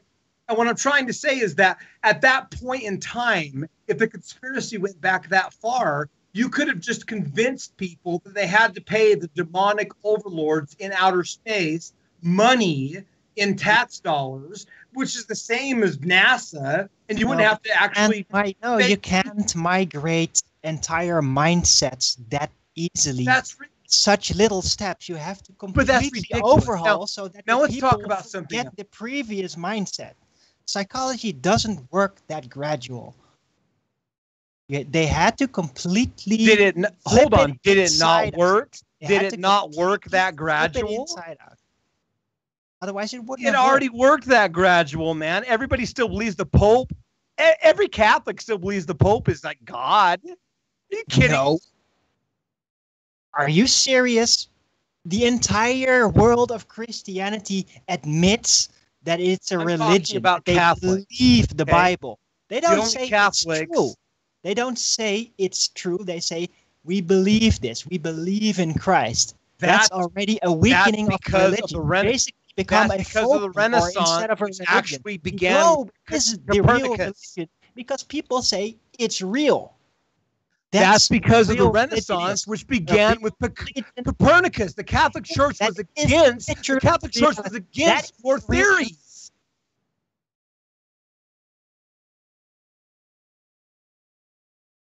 Hello? Yeah. Yeah, the Catholic Church was against your theories. The Renaissance was the only thing that actually brought humanity and the Enlightenment, which actually brought them to what you're talking about. That's hilarious, man. But it's actually the Catholic Church and the Vatican that invented the freaking globe system. They're the ones. They're the Jesuits. We've been talking about the Jesuits. But the they are the ones that actually made it. So you were just saying a minute ago. You were just saying a minute ago, my friend. They integrated it. The Catholic, they are the ones that actually fixed it in everything, that fixed it in education, all that. That's the Jesuits' job. They're the ones that deleted the previous. So you've gone to the Jesuits now, but I will ask you to let me know. The current Pope is a Jesuit. That is correct. Guess what? Guess what he's doing? He's actually tearing away the rest of the belief. He's basically saying, "Yeah, we have to believe in aliens now. We have to be okay with people being trans and everything. All that. That's what he's doing." If you would go and look at my channel, I do not believe in aliens. Don't get it, do you? It's very tough on you, I know, but sorry, that's what it is. You can't do it, can you? Can do what? Make you understand how it really works? What I just can't let it in your head? Listen, this is awesome. What I did was I talked about the Catholic Church, and then you said, well, the Catholic Church, the Catholic Church, they were right. And then when I said, well, no, the Enlightenment was actually with Martin. Yeah, they fought the outside. Look, the Catholic Church is very big. You have the Vatican, you have the open religion, and you have the hidden religion inside of the Vatican. It's all a giant system. And they keep control. And they kept control by deciding, okay, the old Christianity system is no longer working. There's going to be technology coming in the future that will make it completely impossible to uphold this system. So we're going to transit into atheism, and we're going to fight our own Catholicism, and then be part of the other side to replace it with the new system that eventually we will end up controlling. That's controlled opposition. They invented it. Bye. So we have approximately 25 minutes left on this broadcast. The chat is still open to join. The link is still in the info box if you did want to join the hangout. How long you will survive in there before getting sniped out is anybody's guess, but you are free to join. If you're new to the channel, be sure to subscribe and hit the bell notification icon to keep up to date with the Flat Earth debate. If you'd like to support this channel, there is a super chat that runs alongside the show while it is live. So either that guy had a rubbish connection and dropped, or he just got sick of talking to you, Arwin, one or the other. Probably both. Probably both, yes. But it was good to actually share the details on this. And hilarious that he actually tried to find flaws in this line of reasoning, which I'm pretty damn sure is exactly like it is. Got Bruce in the chat. How you doing, Bruce? Can you hear us? Yes, thanks for getting me back in. Cool. Yeah, I started a new hangout, so if someone joins, I'll try and keep the snipers off your back. We shall see how well I get on.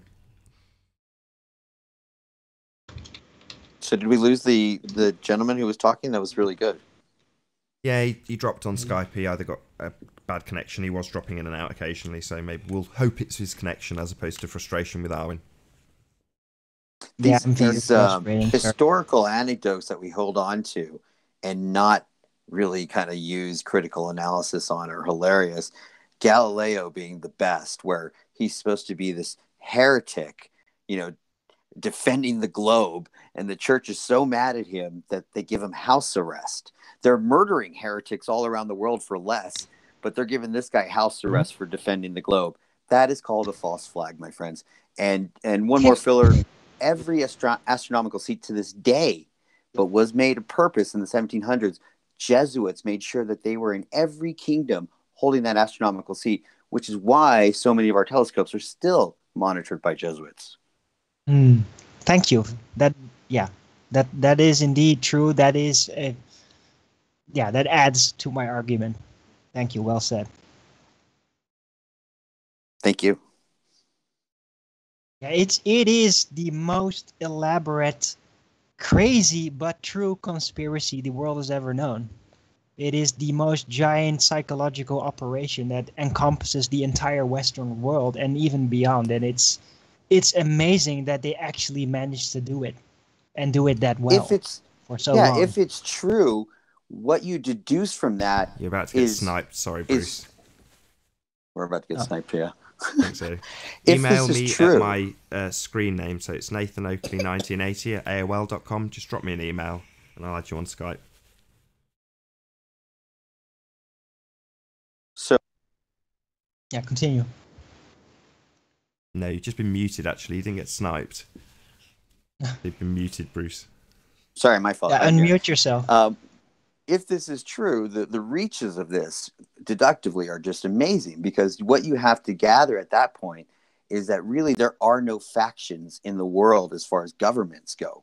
Because we know the U.S. and the Russians the Russians are hitching us a ride to space right now with all our secret technology and whatnot. We don't even have our own shuttle up there. So the small amount of people that have been to space are in on this together. And anyone that's in that treaty, which is a lot of faction countries in the longest standing, biggest treaty in the world, the Antarctic Treaty, there's a lot of warring countries in that treaty that agree on what's going on here. So that means these factions are made up. But that's not even that hard, because they also worked like this during medieval times, because back then you got the royalty, you got the nobility. The nobility would be like ruling countries and using those countries to war against each other, but they would still just meet and make deals. And that's what NASA and the space agency now do. Countries may still have war, economic, and maybe even military, but they still have the deal as a cult nobility. See how that works? Yes. And I want to add another argument, which is even more amazing when you really think about it, and that is that during the early Renaissance, it's pretty sure that the world was not that connected, that Europe was kind of separate. Then there had been more exploration expeditions to seek out other countries, which were basically, ruled by tribe-like peoples, probably maybe smaller empires like Incas or whatever. But they already preemptively sent out Jesuits to destroy information, so that much later, when the world would become connected, that information was already lost, so people would not catch on the entire conspiracy as quickly. It is mind-blowing that they really planned it out that extremely far.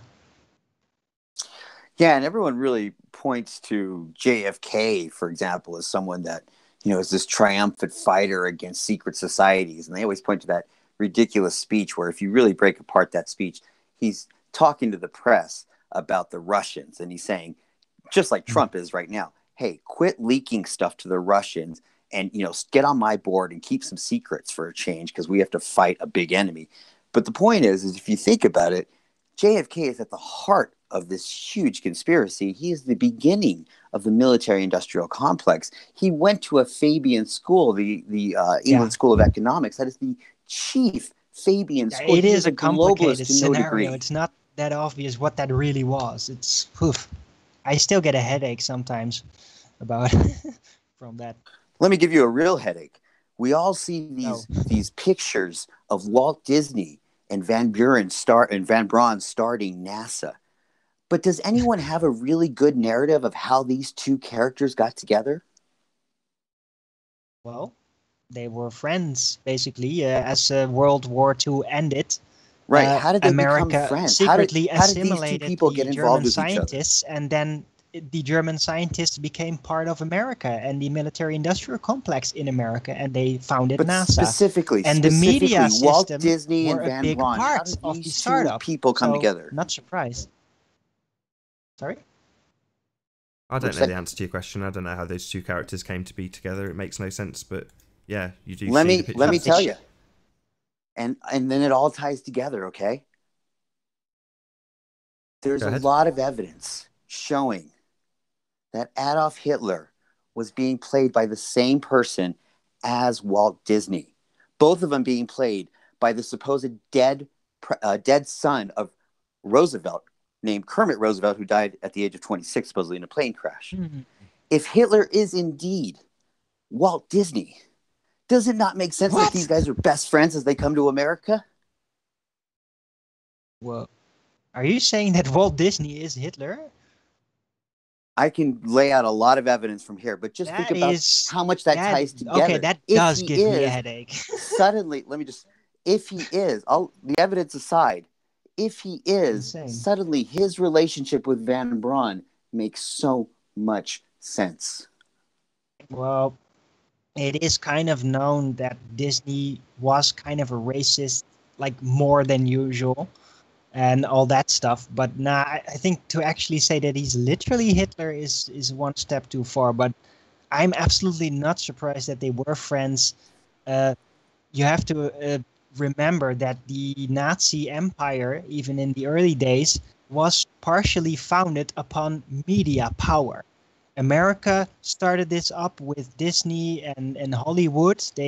But Germany had their own system for it. It was a very important, intricate part of the mind control system was the media. So it's not surprising that these big gentlemen, these media powers, would, well, just meet behind doors, just like the Bilderberg Group now has people all over the world, even of opposing countries, meet behind closed doors. So I'm not surprised if, Von Braun just met Walt Disney during some of these meetings, and they became friends. But what because was they just Walt happened to Disney's share certain motivation to be opinions. excited about aeronautical? Understand Walt Disney's role in this whole thing. Do you know how we know about nuclear fusion being the sun? The only way we know it as a public is because they had Walt Disney commissioned to do a little animation on it in 1952, I believe. And then suddenly the world accepted that the sun was fusion. Amazing. Yeah. There's no reason they for really Disney to be interested those in things, those aeronautical assumptions went sciences. very gradual, didn't they? One step at a time. It just sneaked in there, all that There's a detail. YouTube channel called Dallas Goldbug. If anyone's interested in this, he lays out so much evidence for this. You go look at Gables and Roy Disney. Gables, all of you know who Gables is. They are the same person. Roy Disney, yeah, exactly, is Roy Disney, Walt Disney's brother. Yeah. Okay, you look at the wife of Walt Disney and the wife of Hitler. What's her name? They're Eva exactly von the same. Braun? Was it? What's the name? Yeah, again? go look at the wife of Walt Disney and go look at the wife of Hitler. Huh. That's crazy, man. Go look at Gables. Go look at Gables and Roy Disney.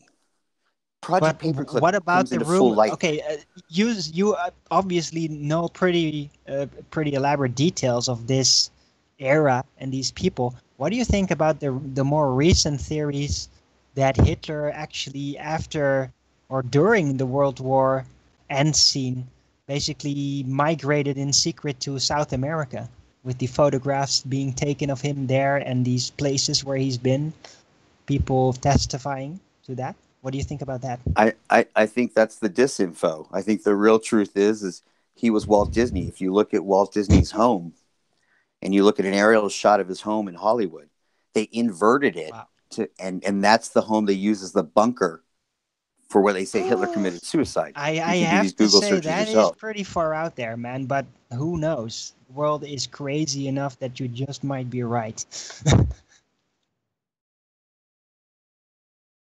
Who knows? It's the first time I've heard of this theory. At least it was flat Earth related in terms of the sun and its nuclear fusion. So, yeah, brilliant. Hey, what's up? Hello again. Hello. What time is it where you guys are at? 2 o'clock. I'm not trying to be crazy right now. What time is it? 2 p.m. here in England. Oh, really? Shit, man. I'm like 7 a.m. No swearing. I'm sorry. I apologize. Am I on your guys' channel now? Or yes, you are live. Okay. Let me get to that live part. I'm trying to join your hangout. It wouldn't let me, so. Yeah, I think once you've been kicked out of the hangout, whoever kicks you also blocks you, so you can't rejoin. That's their typical MO. Why'd you kick me, man? I mean, I actually dropped because of my connection, actually.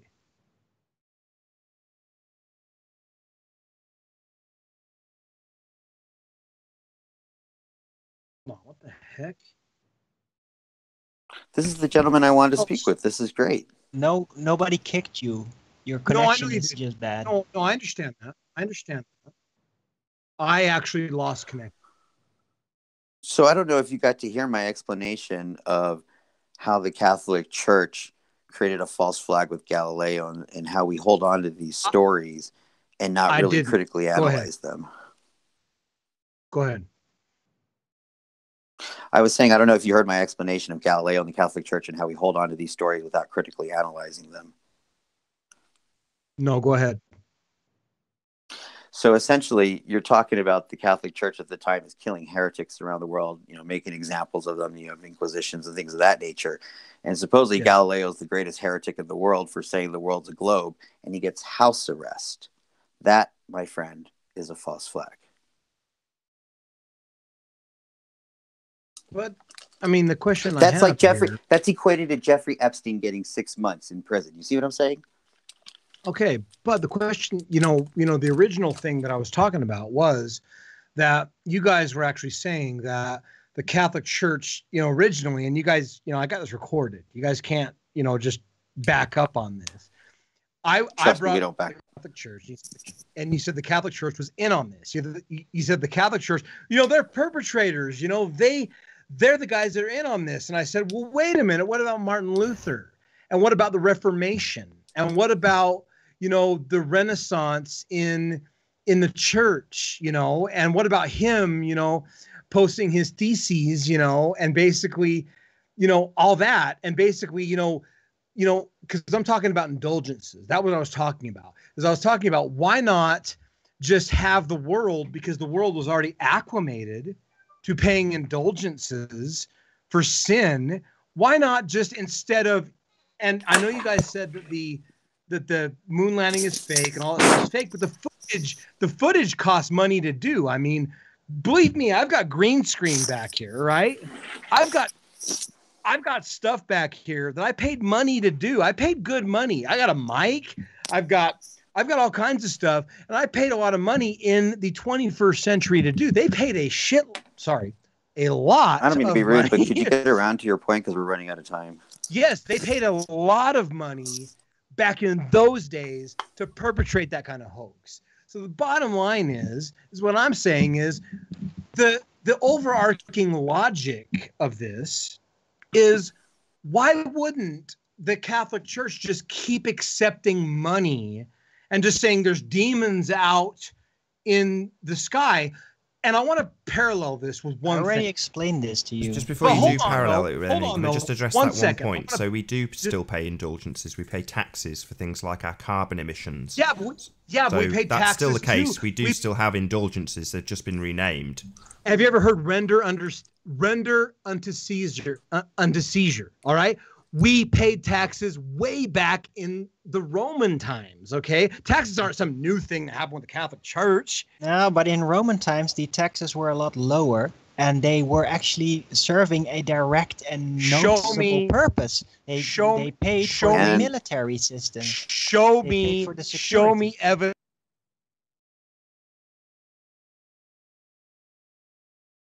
For whatever they're worth. Show them to me, because you don't accept my historical records. You don't have any historical records. One historical record. You show me. I have Magellan. I have a lot of Jesuits. You won't show me the Roman historical records that you just stated. No, I'm just stating a general baseline, and that is that the taxes were a lot lower even back then. And they serve a direct purpose that the people would accept, because it was wartime and you need security. I'm stating a general baseline that Magellan circumnavigated the globe. Yeah, that's good. So how's that different? How's that different from your general baseline? Well, that doesn't really have anything to do with the societal functioning. Really, it's just a guy that supposedly did something. I'm stating the general consensus for the Foucault's pendulum. Foucault's pendulum, it's nice and all. 1851. Foucault's pendulum. Yeah, I know about it. It's nonsense. It's a machination. Okay, so your tax information is a machination. No, that's just recorded, and it's logic. It's taxation is a foundation of society. Okay, it's a very simple system. The higher the taxes, the more it will cause friction among the public. If it becomes too high, and if it's just pocketed by the rich, then the poor will eventually revolt. So circumnavigation of the globe this was a period of time. We can agree, when Copernicus came out, we can agree that this was a period of time that expedition had reached a whole new level. And so it could quite possibly be that they were just trying to hide a lot of freaking land from us at that point. Well, there's a great chance to that. It was commonly done, even by there's been mentioned. Suddenly, we've been around the world. There's nothing to see. Later ages, even in the 20th century, in the 19th century, that discovered tribes, like for example in Indonesia, Australia, that they had no knowledge of other lands beyond their landmass. Okay. This is normal. I accept that. Yeah. I accept. Now, but the problem with your argument before, and I just want to, there are logical fallacies. All right. Look it up. There are logical fallacies. You were stating something from antiquity that you had no firsthand knowledge of. And I'm stating something from antiquity that I have no firsthand knowledge of. And you're saying that what you stated from antiquity you had no firsthand knowledge of, which is taxes, and what the rate was back in Caesar's era was actually the same as we're paying now.